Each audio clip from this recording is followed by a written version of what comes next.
Guys this Piyush और ये आज है हम लोगों के पॉन्ड मैन हम लोगों के साथ। मैं पहले तो संजीवनी को, प्लास्टिक फिशर की टीम को, आप सभी लोगों को बहुत तरह से दिल से धन्यवाद देना चाहता हूं कि आपने सच में मुझे टाइम दिया और मुझे इनवाइट किया यहाँ के लिए।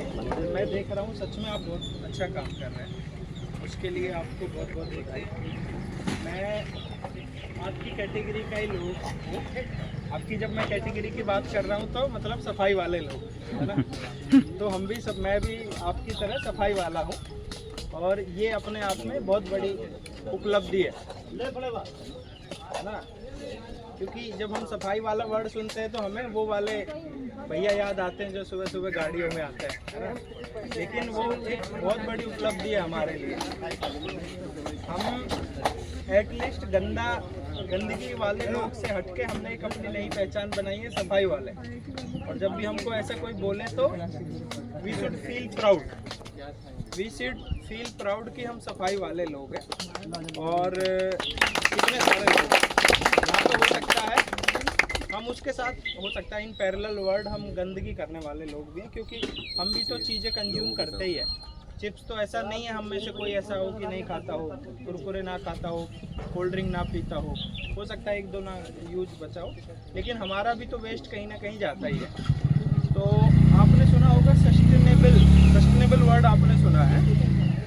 सस्टेनेबल वर्ड का मतलब है कि हम नेचुरल रिसोर्सेज को उतना यूज करें ताकि नेक्स्ट पीढ़ी के लिए भी वो बचे रहें यूज करने के लिए, या फिर अगर जितना यूज कर रहे हैं कम से कम उतना रियम्बर्स करते रहें नेचर को, वापस से उसको देते रहे। तो जस्ट मैं एक एग्जांपल देता हूँ कि मेरे जो पिताजी रहे होंगे, दादाजी रहे होंगे, वो कहानी बताते हैं कि वो तालाब से पानी पिया करते थे। फिर मेरी वाली एज में मैंने स्विमिंग करना गांव के तालाब से सीखा। फिर जो अभी नेक्स्ट बच्चे आए हैं स्कूल से, ये स्विमिंग भी नहीं कर सकते, ये हाथ भी नहीं लगा सकते, सिर्फ दूर से देख सकते हैं। फिर नेक्स्ट पीढ़ी और आने वाली है जो अभी हमारे बच्चे हो रहे हैं, वो शायद उसको देख भी नहीं पाए। तो हर पीढ़ी में कैसे हम नेचुरल रिसोर्सेज को खोते जा रहे हैं, वो धीरे धीरे वैसा ही होता है। तो ये वैसा ही गंगा के साथ भी है, वैसा ही सबके साथ भी है। तो अब हमारी जिम्मेदारी बनती है कि नेक्स्ट पीढ़ी भी उसमें हमारी तरह नहा ले, हमारी तरह एंजॉय कर रहे हैं। तो वही हम कोशिश कर रहे हैं, जितना हमसे हो पा रहा है हम कर रहे हैं। मैं आया था यहाँ की यूनिवर्सिटी में, मेरा एक टॉक है, आज भी है कल भी है, दोनों दिन है। तो उसके लिए मैं आया था और मुझे पता चला कि यहाँ पे सच में इतना अच्छा संजीवनी के साथ लोग काम, वॉलंटियर्स जुड़ के आप सभी लोग काम कर रहे हैं। तो मुझे रुका नहीं गया, मैं भी आ गया। और मेरी जहाँ पे किसी को ज़रूरत हो आप मुझे बताइएगा, मैं 24 घंटे आप सभी लोगों के साथ हूँ। और सबसे बड़ी बात यह है कि आपको जो भी मुझसे सपोर्ट चाहिए, ऐसा नहीं है कि मैं बहुत ज़्यादा आपकी सपोर्ट कर सकता हूँ, लेकिन जो भी मुझसे सपोर्ट चाहिए बता सकते हैं आप। अभी जब गूगल करेंगे तो पॉन्ड मैन आप उस पर वर्ड लिखिएगा, PONDMAN पॉन्ड मैन। तो हमारे जो भी कार्य हैं, हम जैसे आप गंगा नदी को आप साफ़ कर रहे हैं उसके गेट, वैसे हम जो छोटे छोटे तालाब हैं उनको साफ़ करते हैं। और उसको वापस से इसी तरह के जो जैसे प्लास्टिक फिशर है, हमारे भी इसी तरह के पार्टनर है, उस पूरे प्लास्टिक को हम उनको दे देते हैं, वो बाद में उसको रिसाइकिल करते हैं। उसी तरह से वो सारी साइकिल चलती है और हम अभी तक 100 से ज़्यादा तालाबों को साफ़ कर चुके हैं। जो चैलेंज आपको आ रहा है, आपको अभी क्या चैलेंज आ रहा है कि आप साफ़ करते हैं वो बाद में गंदा हो जाता है। हो सकता है कुछ लोग आपको इसलिए क्रिटिसाइज भी करें कि यार तुम क्या ही फ़ायदा हुआ तुम्हारा साफ़ करने का, तुम तो पिछले सप्ताह साफ़ करके आए तो फिर से वैसा ही हो गया, क्यों अपना टाइम ख़राब कर रहे हो। वैसे ही लोग हमें भी क्रिटिसाइज करते हैं कि आपने 2 साल पहले इस तालाब को साफ़ किया था, फिर से तो गंदा हो गया, क्या ही फ़ायदा हुआ। तो उन लोगों के लिए जवाब ये है कि भाई सफाई हमने की थी, गंदा किसी और ने किया। तो हमें क्रिटिसाइज करने की बजाय अगर आपके अंदर हिम्मत है तो उन लोगों को जाके क्रिटिसाइज करिए जिन्होंने गंदा किया है। हमको टारगेट करना बहुत आसान है क्योंकि हम बहुत थोड़े से लोग हैं, सफाई करने वाले 0.01% लोग हैं। आप उन लोगों की भीड़ से वो डरते हैं जो कि 99.9% लोग हैं, क्योंकि वो बहुत बड़ी संख्या में लोग हैं। इसलिए जब भी आपको कोई मजाक उड़ाए, क्रिटिसाइज करे, तो आप समझ जाइएगा क्योंकि इसलिए कर रहे हैं क्योंकि आप बहुत चुनिंदा लोग हैं इस दुनिया में। इसलिए आपको पकड़ना, आपको टारगेट करना बहुत आसान है। उन लोगों को टारगेट करना बहुत मुश्किल है जो बहुत बड़ी संख्या में है, लेकिन जब आप बहुत कम संख्या में होते हो तो आपकी इम्पोर्टेंस होती है इस दुनिया में, आपका एक मतलब होता है दुनिया में होने का, वो आप मतलब अपना निभा रहे हैं, आप मदर अर्थ के लिए सच्चे सेवक हैं, वो आपको कहीं ना कहीं अंदर से फीलिंग आनी चाहिए। और आप एक वो जैसे कई बार हमको अंदर से ना फीलिंग आपको भी आ जाएगी कि इतना करने से क्या ही हो जाएगा। कई लोग जुड़ते हैं, छोड़ देते हैं कि यार 1-2 किलो 10 किलो प्लास्टिक करने से क्या ही आ जाएगा।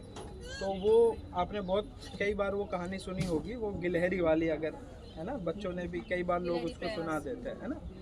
तो वो जब भगवान राम उधर जाने के लिए, लंका जाने के लिए वो पुल बना रहे थे, सब तो अपना पत्थर डाल रहे थे उसमें, और एक गिलहरी थी वो ऐसे रेत में जाके बार बार ऐसे लेटती थी, अपने आप को पूरा रेत में गंदा करती थी और वहाँ जाके झाड़ देती थी, बार बार ऐसा कर रही थी। तो किसी ने उससे पूछा कि भाई ये क्या नौटंकी है कि तुम जो है यहाँ पे रेत में अपने आप को गंदा करती हो, वहाँ जाके झाड़ देती हो, इससे क्या ही फ़र्क पड़ेगा, इससे क्या फ़र्क पड़ेगा। तो उसने कहा इससे फ़र्क पड़े ना पड़े, लेकिन मेरा तो ये बेस्ट प्रयास है, मैं जितना कर पा रही हूँ उतना कर पा रही हूँ। दूसरा, आज के 100 साल बाद जब चीज़ें ख़राब होंगी या सही होंगी, मेरी गिनती उन लोगों में होगी जो खड़े होकर तमाशा नहीं देख रहे थे बल्कि कुछ कोशिश कर रहे थे जितना उनसे हो पा रहा था। तो मैं उन लोगों में से हूँ, जितना मुझसे हो पा रहा मैं कर रही हूँ, तमाशा एक्चुअली नहीं।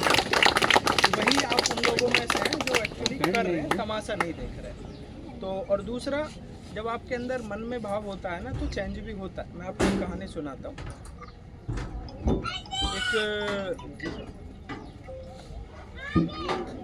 कई बार आपने कहानी अखबारों में सुनते हैं ना, गांव में बारिश नहीं हुई है तो मेंढक मेंढकी की शादी करा दी, अब बारिश हो जाएगी, ऐसे अखबारों में बहुत आती है ना। बकरी की बलि दे दिया तो शादी आ जाएगी। एक गांव में ना इसी तरह का गांव था, वो शादी नहीं होती, पूरी साल जो है बारिश नहीं होती, सूखा पड़ गया। लोगों ने कहा कि गांव के बाहर जैसे इसी तरह जो छोटा सा बना हुआ है मंदिर बना है, वहाँ पे अगर यज्ञ करेंगे तो बारिश आ जाएगी। यज्ञ किया, बारिश आ गए। बारिश आने के लिए सब लोग ना चले गांव से दूर। एक इस तरह का एक बच्चा था, वो भी अपने घर से उनके साथ साथ निकला छाता लेके। उसने छाता लिया अपने हाथ में और वो भी चल दिया। गांव वालों ने उससे कहा कि यार ये क्या कर रहे हो तुम, छाता का क्या करोगे, अच्छी खासी धूप निकली हुई है। उसने कहा जी जब आप यज्ञ करोगे, घर आते टाइम जो बारिश होगी उससे मैं भीग ना जाऊं, इसलिए मैं छाता लेके चल रहा हूँ। ऐसे किसी ने कहा कि अरे ऐसे भी कुछ होता है क्या। उसने कहा जब आपको खुद ही पता है कि ऐसा कुछ नहीं होता है तो क्यों अपना टाइम खराब कर रहे हो, है ना। आपको खुद ही कॉन्फिडेंस नहीं है जो आप करने जा रहे हैं, तो फिर चेंज कैसे होगा। तो अगर सच में आपके अंदर कॉन्फिडेंस है, जो आप कर रहे हैं वो होगा तो होगा, फिर आपके मन में ना का कोई संशय होना ही नहीं चाहिए कि नहीं होगा। अगर आपके अंदर आत्मविश्वास है तो 100% हो जाएगा, नहीं है तो नहीं होगा। तो आपके पास 0.1 भी अगर आप ये सोच के चल रहे हैं कि मेरे इस काम से भारत स्वच्छ होगा, तो सच में होगा। और ऐसा नहीं है, आप पिछले 10-5 साल में अंतर भी आसपास आपको देखने को मिलेगा। आपको अगर, क्योंकि बच्चे हैं मैं इसलिए बता रहा हूँ, लंदन की अभी पूरी दुनिया में एक सबसे साफ नदी की बात होती है, लंदन की थेम्स रिवर है।